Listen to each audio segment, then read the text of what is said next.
My name is Ryan Palmateer. I am the Energy Program Manager at the San Juan Islands Conservation District.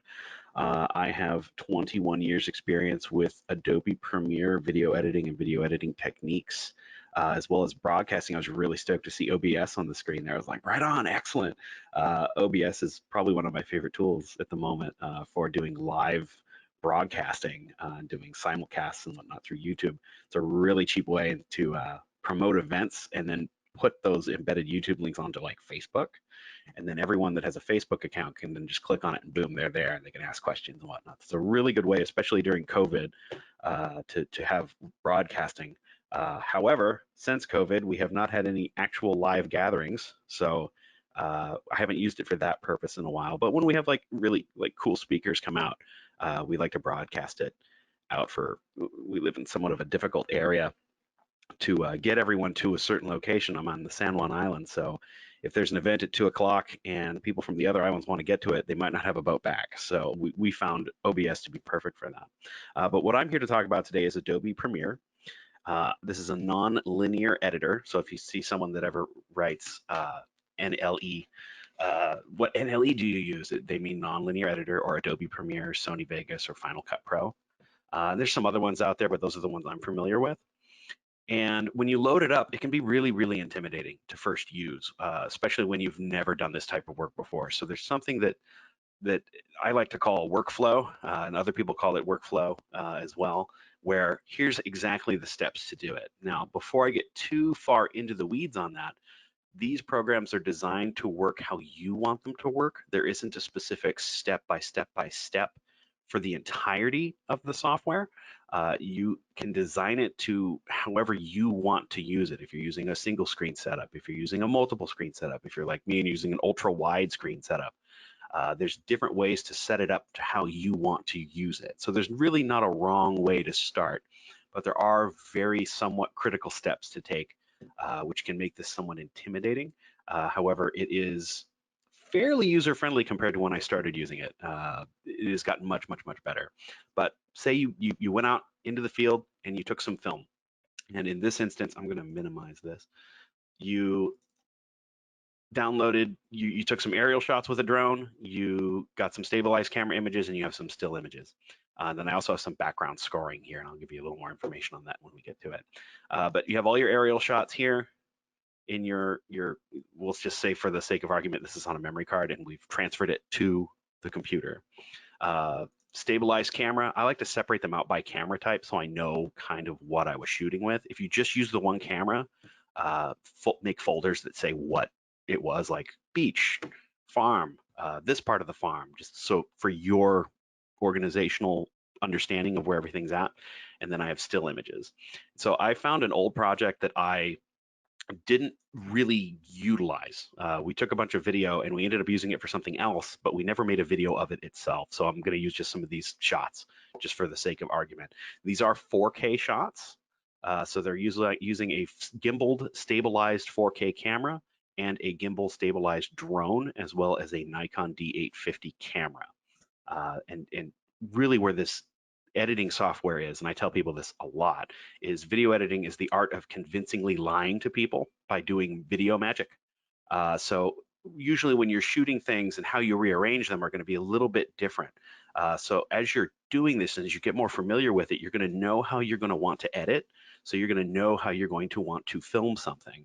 And a lot of the time I'll film stuff with no sound and then add sound after the fact. Or I'll film something that looks like something else but isn't. So let's get right kind of into it here. I'm go ahead and fold. Oh, that's the window there. Let's go here. Adobe. Okay, so when you first launch, it'll bring you to this home page. This is specifically Adobe Premiere 2019. I use Adobe Creative Master Suite. It's every Adobe product, and I pay a monthly cost for this. And this is something that I've just been doing. So this is something I just brought to the district. So this is not something that the district pays for. But it is $50. I think it's $52 a month now. So if you know you're going to be wanting to use a lot of this stuff, you're going to do a lot of outreach, you're going to want to make a lot of materials, you want to have a lot of deliverables for specific grants. This is a fantastic way to really kind of put a coat of polish on that grant deliverable. Instead of a report, you have a document that shows the actual work being done or shows the difference. I guess I could start off by showing one that we used. This is the no-till seed drill video that this is using a lot of these techniques. And I'll only play a little bit of it because it is 12 minutes long. And this is I believe this is a 55 gigabyte file because it's all 4K. Once you jump into 4K, it gets crazy big file sizes. But I'll just kind of show a basic intro here. Can you guys hear this?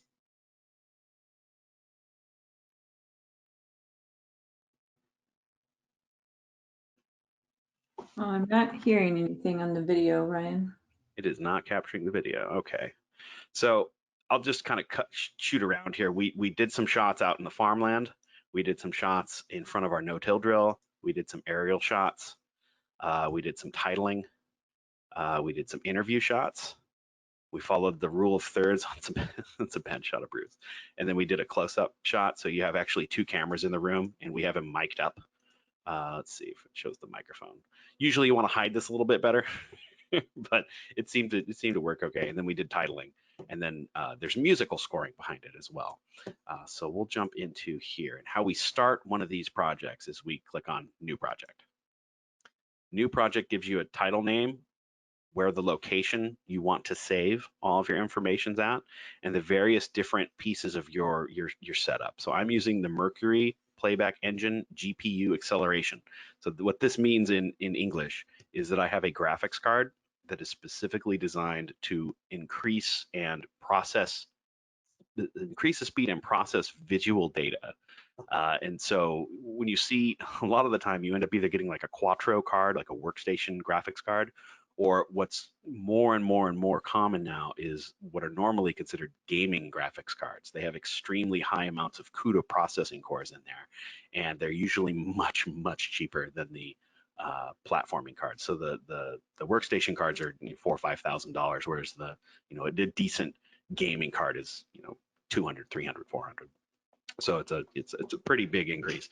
And for a lot of people, most people probably won't be doing full-on 4K production. You don't really have to unless you're going for a real visual look. But if you're just trying to get information out, 1080p is fantastic, high def. Most people, unless you have a really trained eye, couldn't tell the difference between the two. So if you're wanting to do things on a budget and you still want to look really sharp, do everything in 1080. Capture format, HDV and DV. This is kind of legacy. DV, digital video, and high definition video. Digital video is those old cameras that had actual digital tapes in them. HDV also has digital tapes, but there's also a pure digital, so a memory card, something like that in your camera. So once you get this all set up, scratch settings, ingest settings, where everything's going, where it's going to be saved to, I usually just use the standard playback engine. I use standard timecode. Audio samples are standard, and HDV. I already created a file for us though before, so I'm going to go new and Wade Video Production Basic Tool, and it'll save all of your recent files that you were doing. We did a music video here for a country music artist. We did some spots for home programs and energy paradigm programs, and it will show you your most recent. So if you're working on a bunch at a time, it can be very, very helpful. So once you get into Adobe Premiere, you're faced with a whole lot of stuff. You've got effects, you've got audio clips, metadata, you've got all these informations and terminology that you might not be 100% familiar with. So the first step I love this is somewhat new. They have a learning tab up here at the top. You have learning, assembly, editing, color, effects, audio, your entire workflow and how you want to move this through. So once you have Adobe Premiere, you can click learning, and they have tutorials built in to the software now. So it's like the basics, and you can actually go through with them. You can download sample programs and you can make the exact copy. So that's really, really, really helpful, especially with people that are brand new to this. I'm not going to show that tutorial stuff, but I will show this stuff, assembly. Now, this is where you get all of your information, all of your videos, your stills, your music, and you put it into the program. So it's the importing of information. There's two ways to do this, and I'll show you my favorite, and there are other ways to do this as well. But my favorite is actually, right, this is kind of cheating, but you take the entire folder that you want, and you just drag it into the import media to start, and you just click and drag, and it will import all these files. And while that's importing, I guess if anyone has any questions while it's importing these files, this is 35 gigabytes of files that we're importing into Adobe. So if anyone has any questions, feel free to just jump in, and I can answer them as well as I can.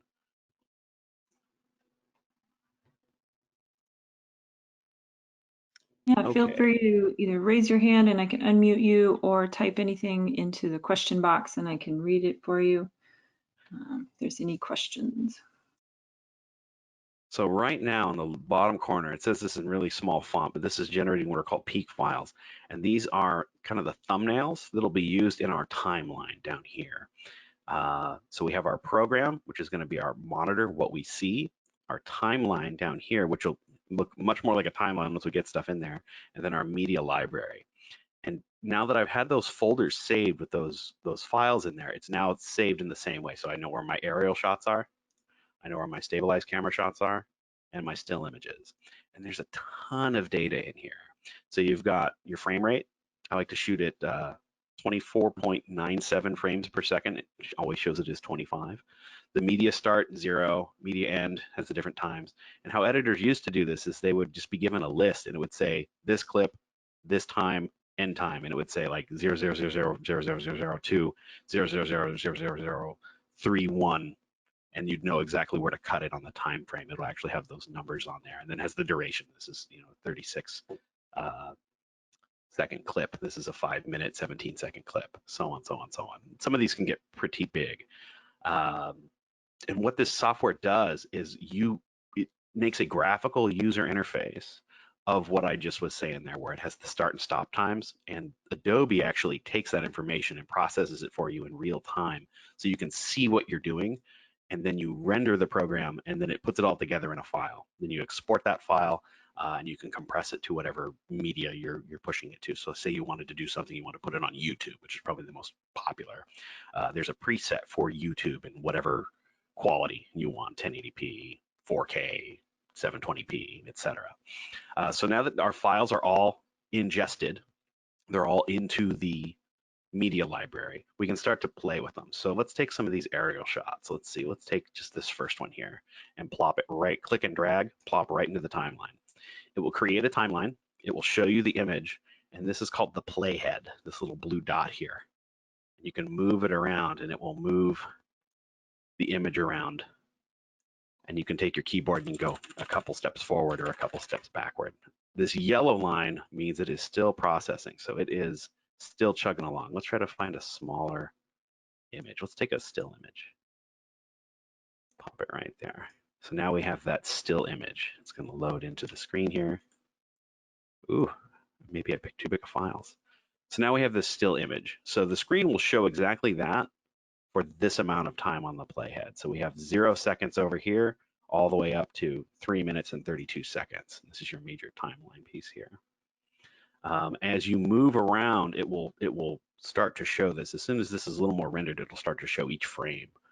Since it's 4K, it's going to be a little, tells me I need to upgrade my machine a little bit. You can go through and step by step by step. Let's go into editing instead of assembly. Let's see if this is a little bit easier. There we go. So now notice the editing, I clicked on the editing tab up here, and it changes where everything's set up. Normally I have another monitor here on the side that's full screen, and then the timeline is much wider, but for this purpose, I wanted to have it all on one display. So let's see, let's go. Yeah, I can step it here. You can see Bruce walking one frame at a time over here. So say you wanted this exact piece.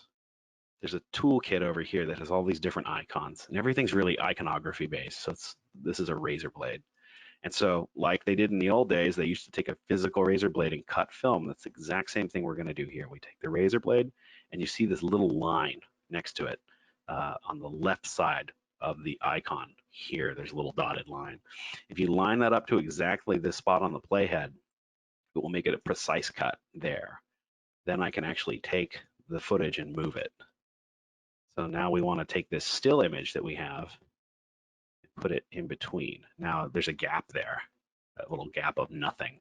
So when there's nothing there, the screen will be black. So we want to take this footage and move it there, and now it's linked. So we'll go from Bruce walking up this hill to a shot of a still image.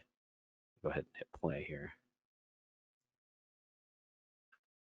I was really not liking this footage.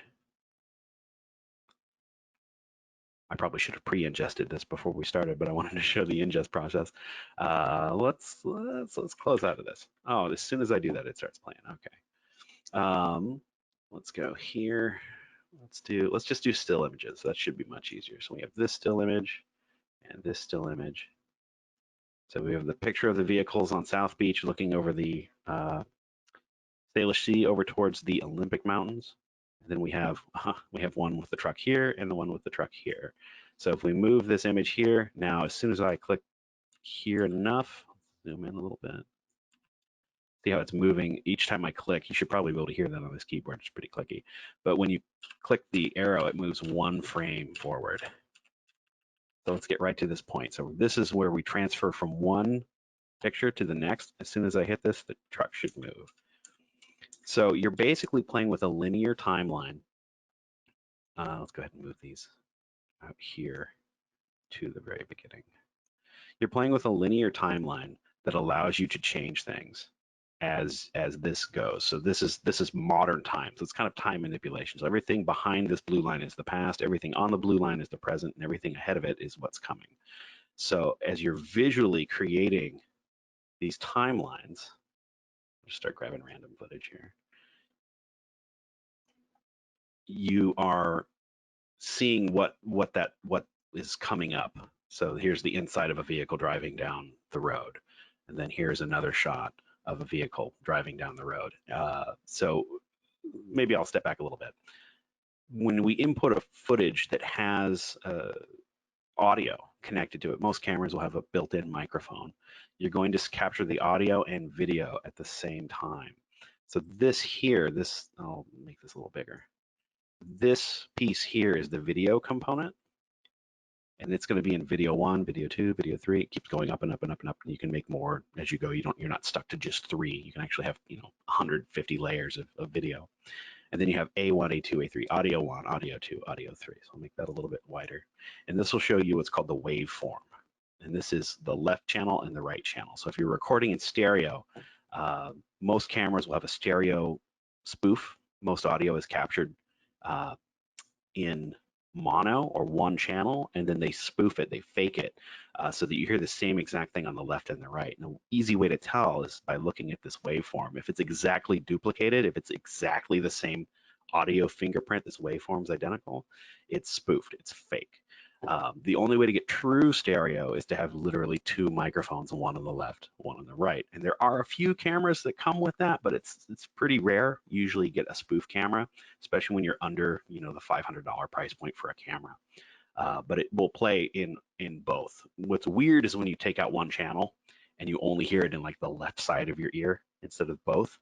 And when you record, say you hook someone up to a live microphone, like a little lavalier microphone. It's only recording in that one channel, so when you import that audio, you only will see the left or the right, and you have to manually spoof it so that it doesn't sound weird. So you're not just hearing it out of the left cup of your headphones or the right cup of your headphones. But a lot of cameras will do that for you, so that's solid. Here, I think it's just going to play. I think I was listening to music when I was driving down the road to get this shot, so it's going to play. Now you see the audio bars, it's moving up and down, so you know exactly, yeah, it's going exactly to the right decibel levels here. So if you wanted to say this is too loud, this audio is too loud, I don't want to have this audio that loud, you actually just right click on the file, and there's all these different things you can do to it. The thing I like to do, and this is really easy, is go to audio gain, and you can set it to a certain amount or adjust. 0 at this point is the native raw audio capture. So that's too loud. So I want to go negative 15 decibels from what standard is. Now you notice that the waveform has shrunk way down. And when I hit play, the green bars are way further down. So if you have something that's overpowering, like say, let me grab that audio. a pre-done score. You want some music in there. Where did I put? Still stabilized aerial and around again by Ian. Okay, so here's the pre-done score. This is some music that we picked. We're gonna put this down at the bottom, and then we're gonna make it a little bit bigger. And I'm gonna zoom down a little bit. See how this one's so loud. This right here, by the way, is the zoom bar. This allows you to move left and right on the timeline. And then if you click this and make that bar smaller, it zooms in. So you can see like down to the exact frame. So here we're at 1 frame a piece. So every skip is 1 frame. But if you look here, this is much, much louder just visually. This tells me, oh, look, it's really loud. It's hitting the very top of this line. Pre-done, if you ever heard of the term audio mastery, it's getting those numbers, or not numbers, excuse me, those lines as close to the top without peaking. Peaking is when you see it touch the top and you'll have it flat, and that's a loud, irritating sound. So if you want really good volume, you master the audio and you get it so that it's perfectly on that line. But say you're using cheaper audio equipment, you're not using a studio audio equipment for capturing vocals or audio or whatever, you're gonna wanna turn this down. And get it manually done. So you go to your audio gain, and then we'll bring this one down to negative 20 decibels. Now it's much, much softer. So when these little white lines here are really high, it's really loud. When it's really low, it's quieter. So if this line here is bigger than these lines down here, you'll hear this more than you'll hear this. So now we have 2 layers of audio. So this is going to sound really weird when I hit play, because it's I think we're not recording a voice here, we're recording audio from my car stereo. So I'll hit play and it'll sound really kind of wonky. And are you guys able to hear that? Or is it not coming through that? Yeah, I didn't hear it again. Huh, I wonder why I it's had not. to turn up my computer speaker sound all the way for everyone to hear it. And you've got it all the way up already. I've got it into a preamp. Let me turn my preamp up. I'll turn my microphone down.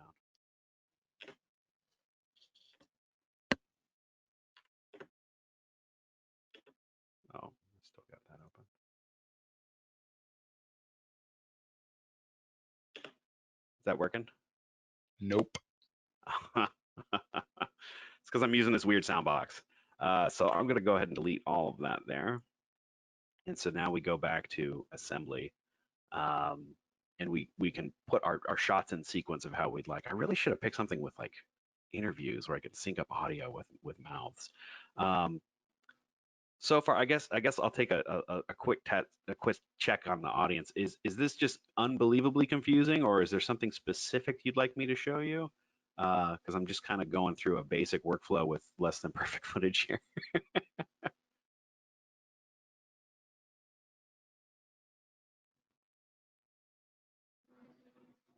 Oh, you can hear my neighbor weed whacking. That's cool. Just looking at the chat box here, I have one comment that says makes sense. Don't see any hands raised. We did have one question about video cameras. I'm not sure if you wanted to address Sure, yeah, that I can now do or that. later, but Absolutely. she asks, what type of video camera do you recommend? It depends on the shoot. If you are doing something where you are filming like a long event, these DSLRs are not as good for that. They're still really good, but you can overheat these pretty quickly. I've done, a 3-hour live presentation where we had 3 cameras on it and 2 of the DSLRs overheated and they stopped recording. So it's a good thing we had 3 cameras. We had another one that didn't have that issue. But it depends on what you're doing and cost to benefit. Like this EOS 5D Mark IV is $2,000 camera without a lens. So that's can get pricey. So you can get cheaper cameras that do a really good job, especially depending on what you're doing and who the audience is. I actually use my main camera is a Nikon D850. And it has lots of different interchangeable lenses. So if I'm doing something that's like, say, a Nikon base, you can buy different lenses and use the same camera to get different visual effects. However, there are tons of different cameras let's see, what was it called? The DJI, is it the Osmo? Yeah, Osmo Pocket. This camera is absolutely fantastic. This is called the DJI Osmo Pocket Gimbal. One of the big problems that I see with a lot of people that do video is they'll do it on their phone or they'll do it on a camera and they'll just kind of hold it in their hand. And the hand will wiggle a lot, especially if you're walking. So you get this shaky cam thing going on. And a lot of times, people say you do a tripod, but then you can't really move with the tripod, or you can do a stabilized gimbal or something to that effect. DJI has been making drones that have stabilized camera gimbals on their drones for flying around, because if it was a hard point and it couldn't move or articulate, it would be really shaky. So someone was like, why don't they put that in a handheld? So they made this little handheld, and it's about the size of a pen. It's pretty small. It's a good size, like a Magnum marker, like a Magnum Sharpie. It's about that size. This will record in 4K and it will do fully stabilized footage. So you could run with this and you won't see the camera bob up and down. And it's fairly inexpensive. The downside is the only thing you have to look at is this little tiny screen. So you get kind of an idea of what you're filming, but you don't get that detail. So this isn't a really good camera for interviewing, but this is a fantastic camera for literally anything outside. I'll show you this video that we did. This has just music playing to it. You probably won't be able to hear it. But this is all done with that camera. So this was our March 15th Fridays for Future, and I'm kind of just walking at a standard pace uphill, and there's like no shake. It's also a really wide angle lens, so you can get some really cool shots. So if you need a really good, cheap 4K stabilized image that gives you some pretty professional looking stuff just right out of the box, it's really hard to go wrong with that camera. So that would be, if someone was to say, I want to get into this and I want to know how to do this now, I would say this camera, because it takes beautiful, beautiful, beautiful pictures on such a small system. Cost to benefit, you could spend $4,000 on a big camera to get maybe a little bit better footage, but you won't have the stabilization on it. Once you get into the stabilizers for the big cameras, now you're talking you're in full budget movie production stuff. So there's a range, but bang for buck, especially for the work that CDs do, I would say this is the absolute best option because it fits in your front pocket of your shirt. Like it's an awesome little camera, and it gets the point across really well. And you can get crazy though. You can get very crazy. Let's do Red Epic.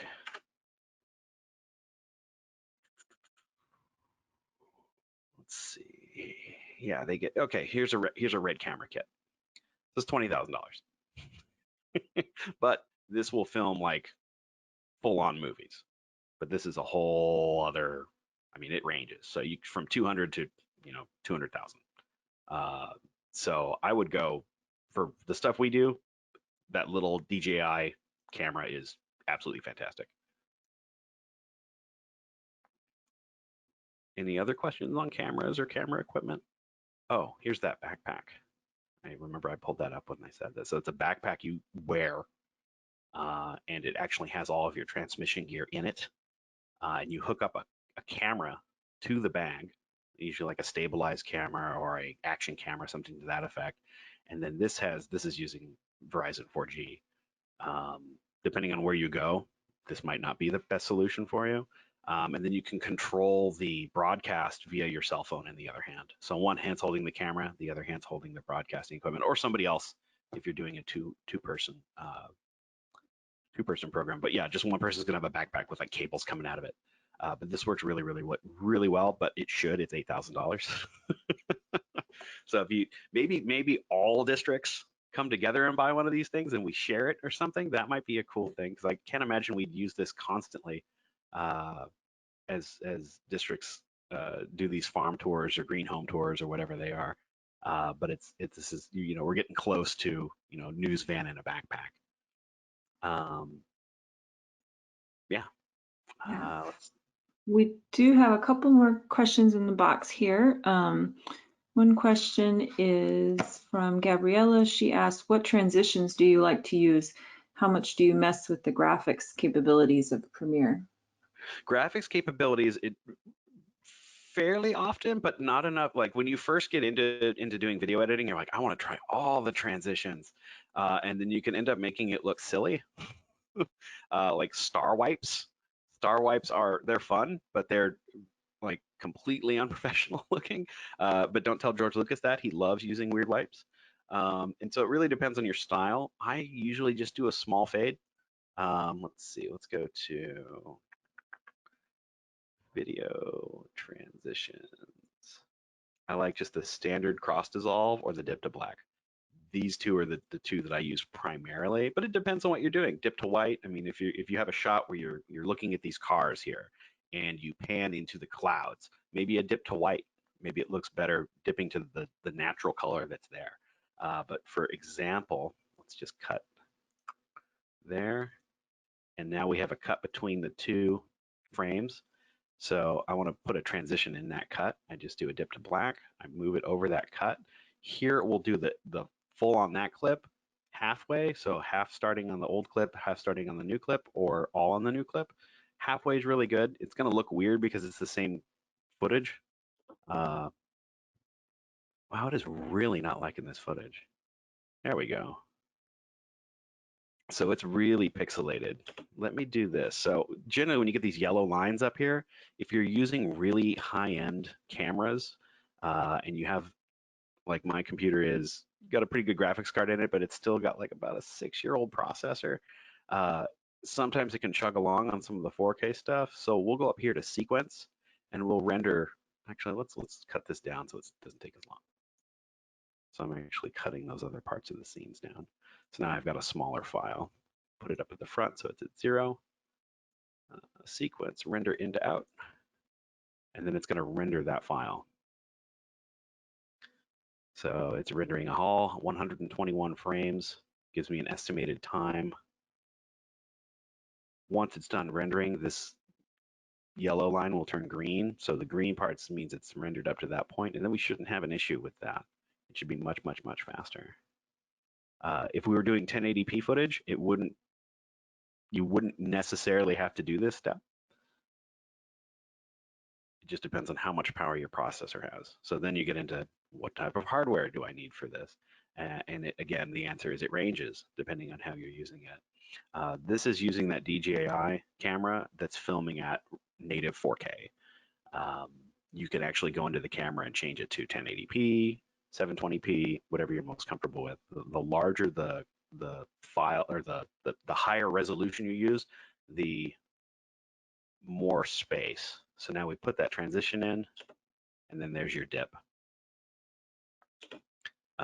So now let's add a title. Let's add some words. So then you go up to your graphics setting. It's going to change your backdrop again. So now we have the program file, which is what you're watching. You have a bunch of pre-done, get this out of the way. You have a bunch of pre-done kind of manually done cool effects, or maybe you want to do it something a little more simple. So you click on the little text tab here, the type tool, and you just click in here, and then you can type. Oh, there we go. Type here. Let's just do test title. So now I've got that written there, and maybe that's not where I want to put it. So now I've got this boundary box, and the boundary box it allows me to manipulate where this is. So probably not going to look so great in the clouds here if it's white. Let's go ahead and change the fill to black. Now it's there. You can actually manipulate the size and information. You have all the transform tools and all of your typing tools and what angles and text type. Let's do something a little more exotic than Tahoma. Let's do. I've got a few fonts in here. Let's do Broadway, and then I want to make it bigger. So now I've got my test title. And that could be whatever. It could be your title. It could be the name of the thing. It could be someone's name that you're interviewing. And then where you want to put those really depends on what type of work you're doing. But now I've got the test title in my timeline. And now it's taking up another block. So as soon as it hits that block on that timeline on the video head, it's going to hit and then boop, it just pops in. So that's not cool. That's like, that's jarring. So now we want to put a transition on it. So let's get rid of this transition. And then I'm just going to hit the delete key after it's highlighted. Delete. And let's put in a dip to black at the front and a dip to black at the end. And while this is rendering, I'm going to close my window. 1 second.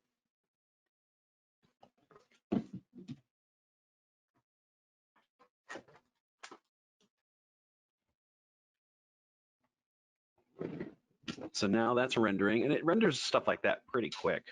So see how that dip to black just did the whole screen? Some transitions are going to use everything. So we don't want to use dip to black.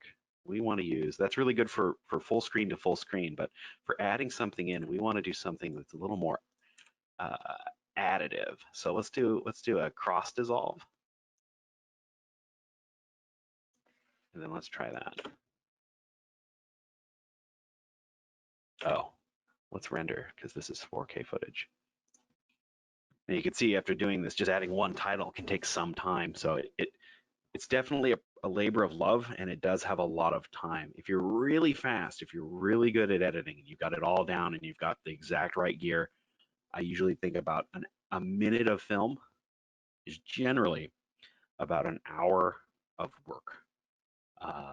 So every good edited minute of finished footage is generally about an hour of time spent on it. Now that depends on if you're doing something really crazy, if you're colorizing, if you're adding all these other things, that'll change it. But just a basic editing, it's an hour to 1 minute ratio is generally, if you're quoting how long you think a project might take. If it's a 20-minute video, you've got some time. And that's if it's really good, and that's just the editing process. So now there's your cross dissolve, and then it will fade out. Let's put this here, and then it'll fade out into the footage there. So that's a general title. We have another question in the box here. Can you talk about exporting the videos to make sure you get the best quality? Absolutely. So let's go to render into out. Let's get this little yellow piece. Oops.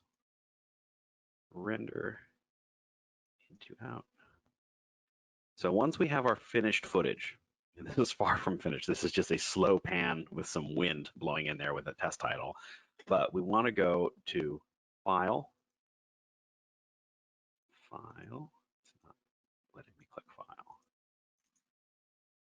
There we go. File, and then Export. And then it will say, what do you want to export? Do you want to export the markers? Do you want to export the log file? Do you want to export to Final Cut? How do you want to do this? So I want the media. I want the video. So I'm going to hit Export Media, and then it will pull up export settings. Now this is where it can get tricky and confusing. So I'll go through this kind of set by set. So source scaling, scale to fit. I want this to fit a 16:9 monitor, and that's your standard widescreen monitor. I'm editing, and why it looks weird on your screen probably, I'm editing on an ultra wide. It's called a 21:9 monitor, and that's sometimes referred to as anamorphic display. So if you go to a movie theater or you watch a movie on your widescreen TV and there's still black bars, it's using anamorphic 21:9.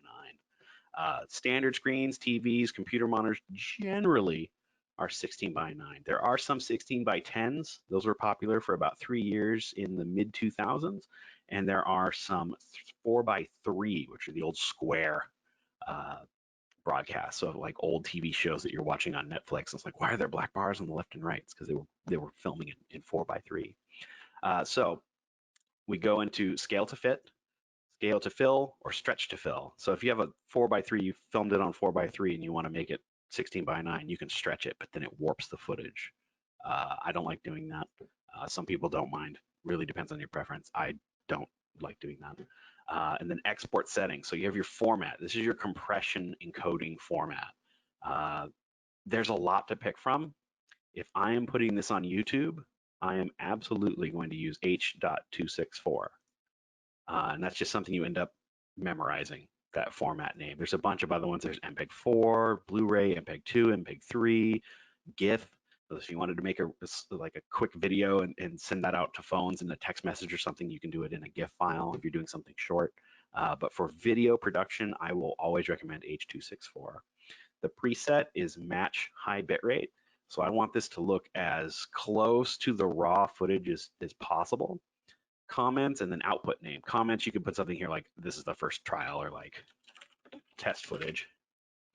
Output name, I'm going to change this. DJI, whatever is the name of, let's just do test footage, is the name of the first file that I used. It will automatically default to the first file you pull into the timeline. So you do want to change that. H.264 is an MPEG-4 compression file format. So you'll see the .mp4 right here. This might be hard to see. And then output, here's the resolution, 3840 by 2160. 25 frames per second with progressive scan, 100 megabits per second with a max 12 megabits per second variable bitrate. That's your audio format. ACC 320 kbps kilobits per second. That's how your sound is going through. So if you ever download something and the audio sounds like not so great, you want to bump that kbps number up. I usually do 320 48 kilohertz. And that's pretty standard. Once you do this the first time, you just leave it there. You just find the thing you like doing and leave it there. You can also save it as a preset. So I want this to be, the YouTube preset. There we go. And then it shows the video, everything, use maximum render quality, use previews. I want to use maximum render quality, frame rate sampling, estimated file size 9 megabytes. So 9 megabytes for roughly, 7 seconds of footage. So I'm going to go ahead and queue this. And then when this queues, it's going to open up Media Encoder. Now this is a separate piece of software. Now Media Encoder is sort of continuing what we were just doing. If say you have a bunch of footage and you want to change it, like you have a DVD copy of something that you like, say the district a couple of years ago, we had a couple of these where we produced some DVDs that we handed out to some people, but we didn't have a digital copy of it. The person that did that work quit or moved or something. So say I want to change that video format. Once I have that video file, I can go in here and you see we have the same presets, H.264 preset custom, and then test footage. Say I want to change, like right now, user preset groups, YouTube 4K using this compression format. You can actually go in and change it based on what you're wanting to do. Do I want to make a Blu-ray? Do I want to make a mobile video? Do I want to make there's some old stuff in here. You don't see a lot of QuickTime anymore. That used to be really big back in the day. Social media specific, Facebook, VR. I mean, there's everything that you can think of is in here. And then you can actually change that preset. So these are all the different presets that I use constantly. So 480p, 720p, 1080p, 4K, mobile, 480, etc. So I like using this YouTube 4K because it actually does a little bit of all of them, and I'll show you that in just a second. So now that we're ready, this status is ready, we hit the start queue, and this is going to render and export that footage into the file format we wanted. So it's doing that little test title. Usually it's not this quick because videos are longer than 7 seconds, so this is pretty fast. And this is going to save under test footage MPEG-4 under video projects. And you can change where that output file goes. I have a different drive just for this, and then I have an archival drive. It's a 64 terabyte drive because you can really burn through a lot of computer space with 4K video. The cameras I use, the 850 Nikon, has two 256 gigabyte cards in it, so I can do half a terabyte in one session, and that'll fill a standard drive up. You unload that 3 times and your drive's full. So you need a lot of backup for 4K. So there's a lot of additional stuff you have to get for 4K. So to stay cost effective and to stay on point and to make things a lot easier on yourself hardware wise, stick with 1080p. 4K is really cool. It looks really sharp, and if you really want to go that way, you can, but it is a cost to benefit is tricky. You have to have a lot of hardware for it. So now that it's done, it's checkmarked. Let's go to File, and we want to go to video projects, and we want to go to test footage. So let's go ahead and minimize this, this, this, and we'll launch the test footage. Ryan, we have a question. Is the media encoder part of the creative pack? Yes. So the creative pack, that the $52 pack that I was telling you about, has everything of Adobe's. Now you don't have to do everything. You can do different kits. So if you're doing just Photoshop, it's $20 a month. If you're doing Acrobat or Illustrator, or whatever your specific skill set is, you can do just one of these. However, for 52 and you get everything, that's a pretty good bang for buck. And a lot of the time when you start using one program, you end up using the other one and the other one and the other one and the other one. But there is a specific Premiere Pro that comes with Premiere, After Effects, which that's a whole other it's a whole other 8-hour course, if not longer, and then Media Encoder. So usually when you get Premiere, you get Media Encoder with it. But it does open as a separate piece of software, because you can use it in tandem with Premiere, but you could also use it just to change file format size. So say you get a file that's like a GIF image that you want to convert to H.264, you can do that very easily. But you don't necessarily have to be using Premiere to using Encoder. I find that that's what I do most of the time. Rarely do I do copies, but I have used it that way in the past, and it's fairly easy to do. I say that having 21 years of having done this, and like the first couple of years being just nothing but learning curve. But there's a lot of really good tutorials now that I didn't have access to, that actually show you the exact, like, do this, do this, do this. This is how you do this. We like to do this.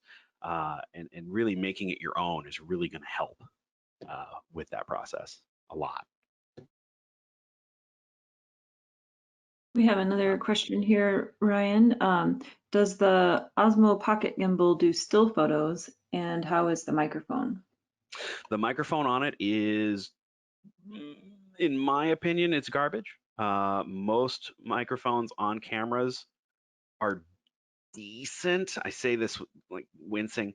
I don't use any microphones on any cameras. I've become too much of a purist now to cancel out audio. A lot of the time, like what used to bug me with DSLR cameras is that the microphone is generally located right next to the servo on the camera lens. So right here in this camera lens, the microphone's usually like right here. So if it's autofocusing, you catch the autofocus in the audio. And if that's over someone talking, it just kills it. You'll just hear someone, making a really good point, then you just hear that. I hate that. So what I use is called a Rode Filmmaker Kit. And this is a wireless lavalier system. You can get a standard lav, but you have a long wire. So say if you're shooting from one hill to the other hill and you still want to hear the person talking, you kind of have to go with this system. And they actually plug right onto the top of the camera. If there's a hot shoe, this little piece here actually just slides into that hot shoe, and it tells you the transmitter and the receiver, what channel you're on, and how loud it is. And on the other end, they have it on like their belt loop or on like a pocket, and then they have this microphone up by their mouth, and then you can record them and catch all the audio. Now, where does that record to? You can record to the camera with this plugin, or you can record to a what is it called? Audio recorder. I don't want to be too brand specific. Okay, here's a Zoom. Let's show a cheaper one. I really like this one. This is a Zoom H4n, and this actually has XLR inputs on the bottom, those little two inputs on the very bottom here and here. You can plug in microphones to it, and you have that true audio quality. But then also, it works as a stereo recorder where you actually have two microphones. So if you were just wanting to record a meeting, like meeting minutes, you just put this on the table, hit record, and it records to a SD card. And it comes out really nice. It sounds really, really, really, really good. So I go that route. If you don't have the extra change to do that, I would try at least a lavalier microphone setup, just a standard lav. I spelled that wrong, but they are much, much cheaper, and they give you the same audio quality. You're just restricted to a cord. But I would absolutely, if you're doing people talking, use some type of lav. If you want to get really fancy, you can do a boom mic. And a boom microphone is basically just a big pole mic that you put on a long stick and you put it over someone's head and you have the little fuzzy thing on it. You usually see this in the movie production. You'll see some guy holding the big stick with the boom mic over them. When they're talking, these things, you'll get studio quality outdoors with these things. The only problem at that point is now wind. So that's what this little piece here, this is colloquially called a dead cat. That goes over the top of the microphone that catches some of that wind shear. If you're on the water, you need one of these, a Rycote blimp. So the boom mic actually goes inside this little tool, and then you put the little blimp piece over the top of it, and then you put the dead cat over that. And this can do, I think, up to 60 miles an hour of wind before you start to hear wind sound. So if you're ever outside and you're talking to somebody and you hear them, but you hear lots of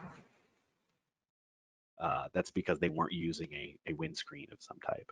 But then, now we're talking about, okay, now we've got audio gear, now we've got video gear, now we've got computer gear, now we've got a monthly charge of Adobe. This can get really expensive really, really quick. So we have access to this equipment because I've been collecting it for the past 20 years. And every now and then we'll buy new pieces of equipment here and there.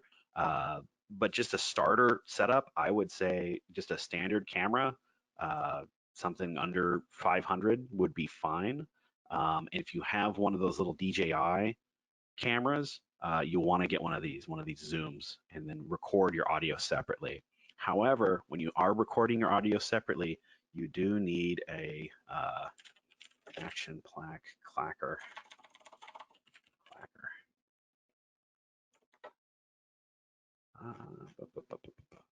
Where is it? Maybe I'm not calling it the right thing. Action board. I can't remember what it's called. It's the little thing in a movie where they say scene one, take one, click, and they snap the thing down. What that's used for is for color coding, doing a white balance, and then the loud snap is so that you're recording when you're going and doing your waveform. You'll see this waveform, and when you hear that loud snap, it's almost like a gunshot sound on a microphone. So the waveform spikes. So all you have to do is find in the video where that clacker comes down and where that spike's at, line them up, and now they're synced. Instead of having to try to manually do it, like, oh, the lip syncing is off. It's like an old, kung fu movie where they'd had the bad lip syncing. This will eliminate that. And they're really cheap. They're like $9 for a clacker that has like a whiteboard dry erase thing on it. And you could say, project one, scene one, depending on how organized you want to get and how much footage you're actually collecting. What I primarily use it for is for syncing up audio from a video device recording and a separate audio device recording. And then you get really, really good audio where you have the really sharp, controlled audio where you don't have to interfere with things like nature interfering with your shot. You kind of have a workaround for it. But that is what I would recommend, is a lavalier mic and a clacker and one of these things and a basic camera. So for under $1,000, you can have a very, very, very professional looking system that sounds and looks. I mean, bad audio will kill a video in seconds. People will go, oh, this is amateur. But if you just do that one little thing with that microphone, radical change in production value. Speaking of production value, I know I only have about 5 minutes. I would recommend this, artlist.io. If you need music, licensing becomes an issue. You can't just use, any song in a video. If you actually load up like, oh, I really like this new song by Mariah Carey. I want to use that in my footage. And then you put that song into a video, you upload it to YouTube, you'll get what's called a copyright strike or a DMCA takedown request. What that basically means is saying someone has claimed your video is infringing on their copyright, and you can get into legal trouble. Now, where artlist.io comes in is all of this music. You get a subscription, you have access to their entire library. They have all these different pieces of music. They show the waveform, so it shows kind of how the progression of the song is, and they have it done by genre, video theme, mood, instrument. Let's go to genre. I don't know, video theme. They specifically have like vlogs, road trips, travel, sports, fitness, nightlife, fashion, science, medical. There was one that I used a lot. It was aerials, and it'll give you specific music design specifically for drone footage. It's really, really, really cool. Science really comes in helpful. The video that we produced on the no-till seed drill uses about 4 different tracks, and it is completely licensed, legitimate. We own it. It is ours. Everything was shot with our stuff. So there's no question of that DMC takedown notice, which can get people in trouble.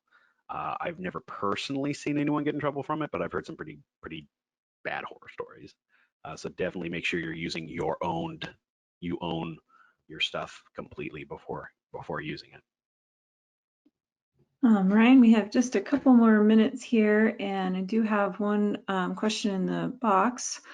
Jenny asks, I'm a newbie and trying to teach myself a free film editing program called Hit Film Express. Thoughts about free editing programs? Free editing programs, there are very helpful to learn on, especially if you're not sure if you want to really get into it. Adobe Premiere is designed specifically for real specific purposes. Like I want to do this a bunch.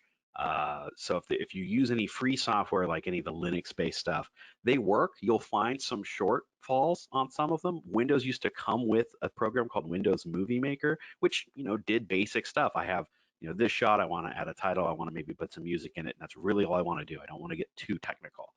They're great. They're absolutely great. Getting it in the right encoding and whatnot can be a little trickier because it might not be as user-friendly. But yeah, absolutely. I've played around with a bunch of different editing softwares. Just Adobe is the one I just kept falling back to. And now with the Creative Cloud Master Suite collection, it links everything together for you. So I was using each individual license separately. And it can get pricey, but now that it's a monthly cost, it's nowhere. I mean, Adobe Premiere in 2003 was $6,000 software. A little cost preventative, and then every year they come out with a new version. So you'd either pay the upgrade price or you just stuck with the old version. And then maybe the newer cameras that came out that do cooler stuff doesn't work with the older version. So this monthly thing is a much better idea in my opinion. But the free stuff works just as well too. Generally, once you start trying to make money or it's a part of a deliverable or something to that effect, you want to make sure you're using a legitimate copy of some software. I know a lot of people on YouTube that use like pirated copies of stuff to download and do their video editing, and it actually, you can tell once it's been uploaded, there's all this metadata and you can see what license they used. And if you see the same license repeating, there's actually a footprint. But open source software, absolutely great. There might not be as much support. There might not be as much people familiar with it. But absolutely, if it works for you, do it. It's whatever's the most comfortable for you. They all kind of function the same way. Final Cut, Premiere, and Sony Vegas, almost identical. There's a few different icons and a few different methods, but for the most part, they're almost the same thing. So it's a non-linear editor. Doesn't matter what it is. I just like Premiere the most. Hey Ryan, this is Andrew. I have something against you recommending that GGI camera, mostly because it's not an all-in-one. Yes, it is. And it's not built for zooming. It's not built for anything like that. And if someone gets that, it's like, oh, well, then I have to get all this extra equipment versus going out and buying like a Canon camcorder. It has everything built in. It's still, the audio is not that great, but it's built for video. And we just bought a Canon Vixia, and we went that way because we found out the cameras, the DSLRs we were going for. Oh wow.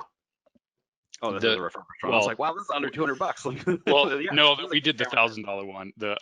I can't remember which one, but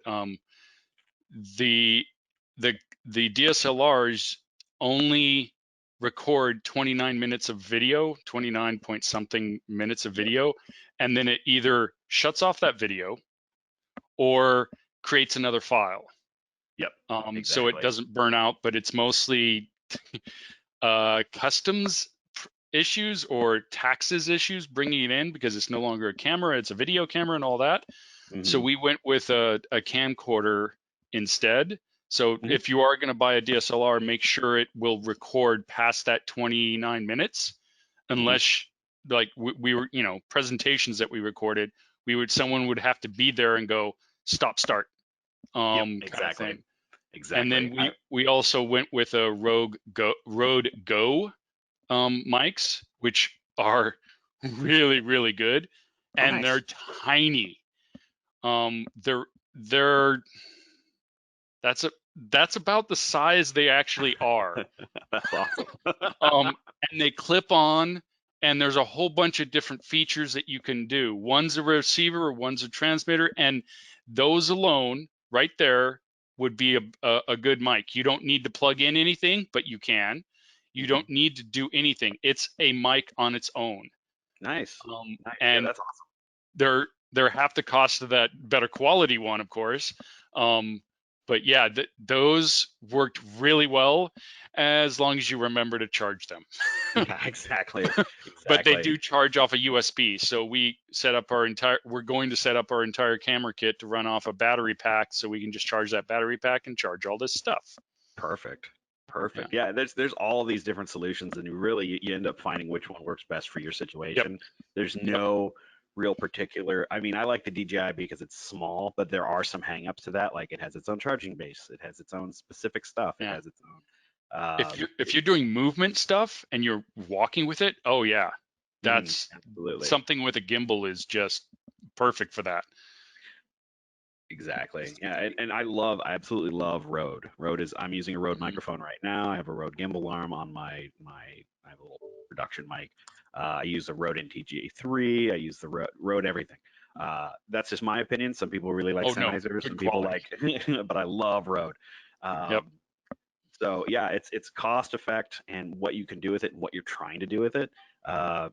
It really varies. I mean, I'll go to shoots and I'll bring 6 cameras with me just in case, I might need this one for this one shot.